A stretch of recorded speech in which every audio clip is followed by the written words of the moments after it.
Dalam nama Bapa, Putra, dan Roh Kudus, amin. Ibu Bapak, saudari, saudaraku yang terkasih, kaum muda adik-adik, salam bantul kasih berkah dalam. Kembali kita berjumpa dalam renungan harian Minggu 4 Oktober 2020. Kita akan mengambil dari Injil Matius bab 21 ayat 33 sampai 43. Dikisahkan sebuah perumpamaan seorang tuan tanah membuka kebun anggur, lalu kebun anggur itu disewakan. Ketika hampir tiba musim petik, maka dia menyuruh untuk menerima hasilnya. Tetapi para penggarap-penggarap menangkap hamba-hamba itu. Yang seorang mereka pukuli, yang lain mereka bunuh, dan yang lain lagi mereka lempari dengan batu. Lalu berpikir mengutus anaknya. Namun apa yang terjadi? Anak ini kemudian ditangkap. Mereka mengatakan ia adalah ahli waris. Mari kita bunuh dia supaya warisannya menjadi milik kita.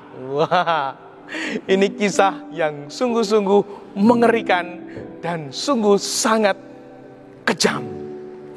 Anak tuannya, hamba-hamba tuannya ini sungguh ditangkap, dipukuli, bahkan dibunuh. Karena para penggarap-penggarap ini dikuasai nafsu serakah. Nah, ibu bapak, saudari-saudari yang terkasih, kaum muda adik-adik, kalau kita bicara nafsu itu alamiah.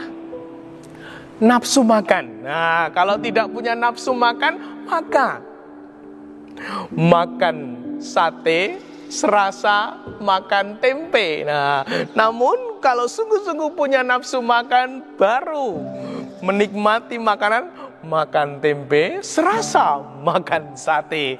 Nah, inilah sungguh pengaruhnya luar biasa. Nafsu itu alamiah, yang tidak baik pribadi dikuasai oleh nafsu. Nah, kalau demikian ini sudah negatif. Seperti para penggarap-penggarap tadi, mereka dikuasai oleh nafsu serakah, maka menjadi pribadi-pribadi yang sangat kejam, yang sangat tega.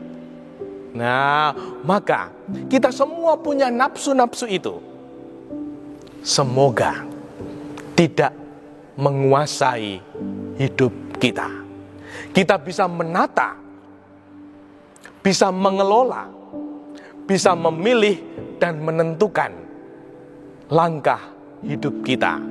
Sehingga jangan sampai kita menjadi pribadi-pribadi yang sungguh di luar kendali ketika nafsu menguasai diri kita.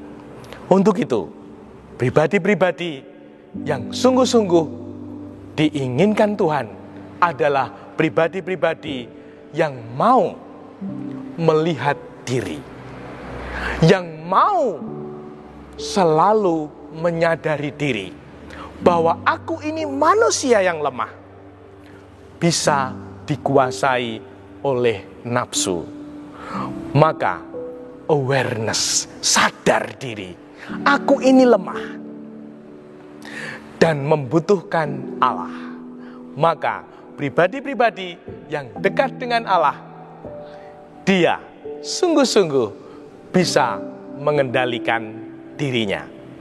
Pribadi-pribadi yang jauh dari Allah biasanya sak karepe dhewe, sak geleme dhewe, tidak mau tahu, tidak peduli. Nah, semoga kita semakin mendekatkan diri kepada Allah, sehingga Allah yang maha baik menuntun kita menjadi pribadi-pribadi yang sadar diri, sehingga hidup kita bertumbuh sesuai dengan kehendaknya.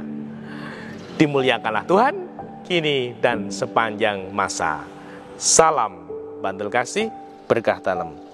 Dalam nama Bapa, Putra, dan Roh Kudus. Amin.